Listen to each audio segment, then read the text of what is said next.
Thank you very much, Mr. Chairman. As we've talked about already, what we'd like to do is make a presentation to the committee, and I think that presentation is ready to go. And then after the presentation, I'll go ahead and mention we'd like to roll the bill 1 week. But we do want the members to have the benefit of hearing and seeing this presentation. Okay. And I had a discussion with the folks making the presentation earlier. I think they were going to limit the video to about 5 minutes, and then we were going to have someone speak for about another 5 minutes. And I've seen this video, Mr. Chairman. It is very brief. Right. Okay. Well, hold on just a second. Representative Carr? I just want to make sure that since there will be no discussion of the presentation, is that correct, Mr. Chairman? I'm at the will of the committee, but that's my intention to have the presentation next week. If the other side would like to make a presentation next week, certainly they'd be welcome to do so, and then we can have a full discussion at that. Thank you, Mr. Chairman. Thank you, Mr. Chairman. Thank you.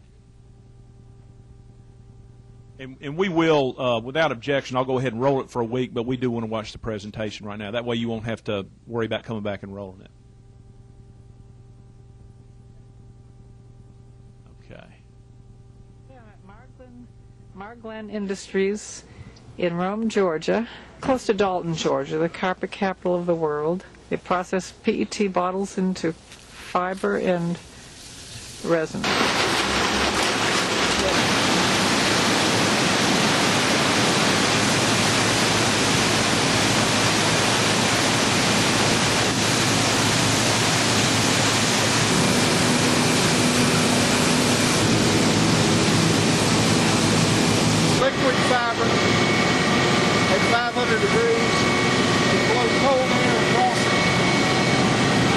Up with a oh my word, feel it.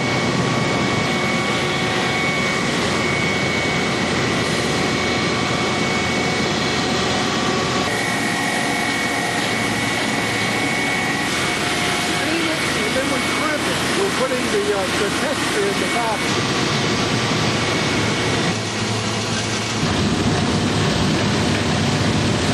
It looks like cotton.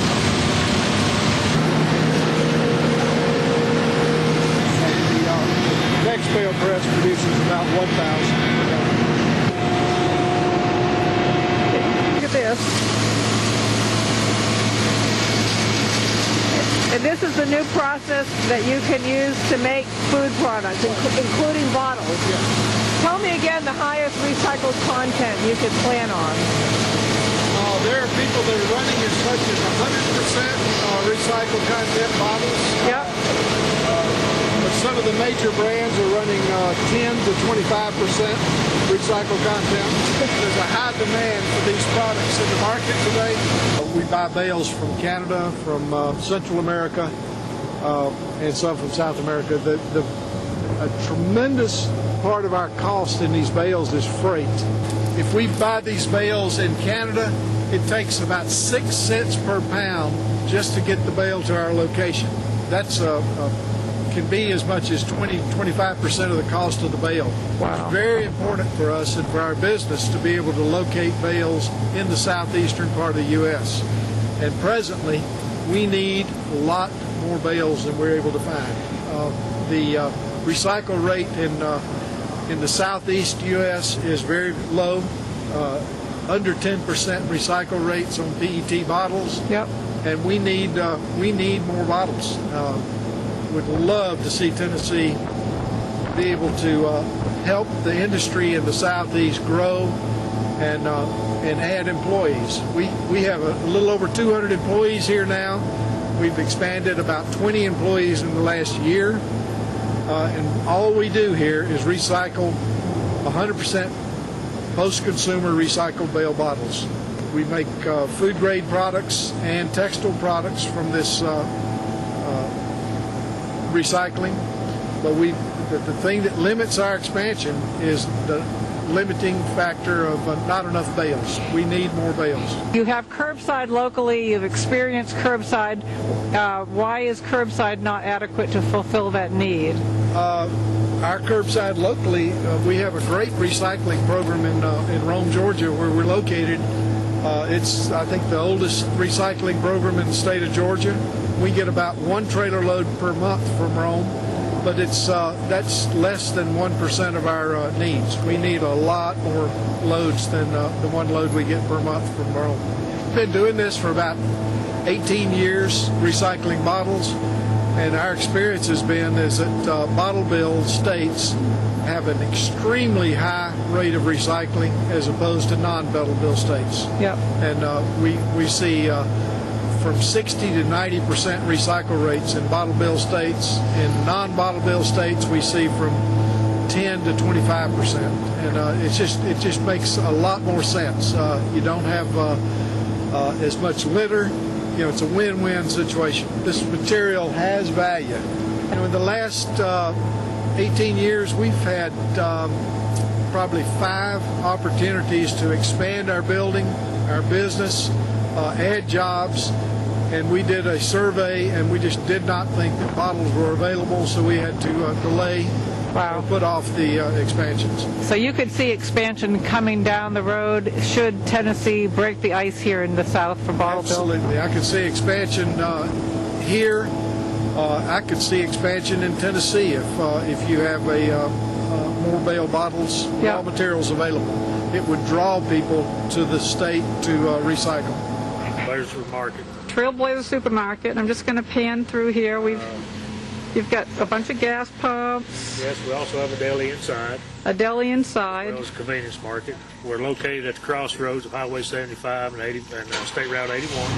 We're in Jonesboro? Jonesboro. We've got about 6 large communities in this area.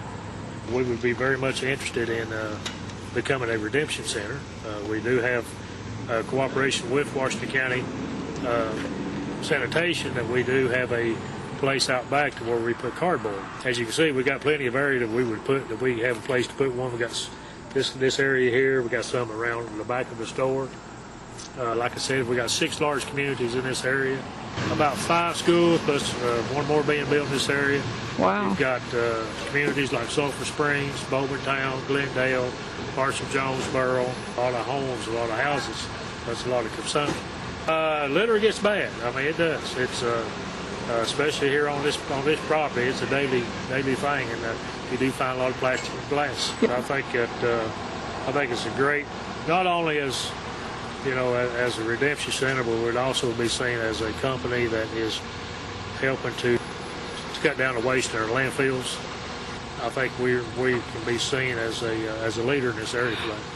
I'm Stephen Worley. I'm a full-time farmer, farm near Hampshire, Tennessee. We grow corn and wheat and soybeans and cattle. Quite a bit of road frontage along our crop fields, and that means, unfortunately, that we have quite a few bottles in our fields, which is not only an eyesore and a nuisance, it's somewhat of a hazard. It's a hazard to tractor tires, which are very expensive. The rear tractor tire is typically from $500 to $1,500 or even $2,000. It's just really aggravating to have shards of glass in the edge of the field. If you're, for instance, crawling right on your hands and knees working on a piece of equipment, that's the last thing you really want to find in the dirt is broken bottles. This is a field in which we're trying to grow wheat, and we are, but unfortunately we are also growing Bud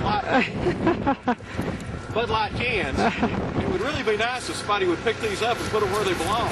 That's right. Yep, there's one. Well, one of them's natural light. SOS Industries is CERV's founding program. It got started in 1962. Since that... Thank you for that, and if you would, if it'd be possible, if you could send that to each member of the subcommittee here. I'd like to watch the entire thing. I did ask them to cut it off a little bit short today in the interest of time, and I apologize again for having to do that, but we've just got so much on our plate that we've got to, unfortunately. But if you would come up and tell us who you are and where you're from, and then make a brief presentation, we'd appreciate it. Well, you saw the best part anyway. There weren't any jokes in the rest of the video, so... My name is Susan Collins. I'm the Executive Director of the Container Recycling Institute. And good afternoon, Chairman McCormick and members of the committee. It's great to be back in Nashville. I lived here for several years, and I'm always pleased to come back and see all the changes that have taken place.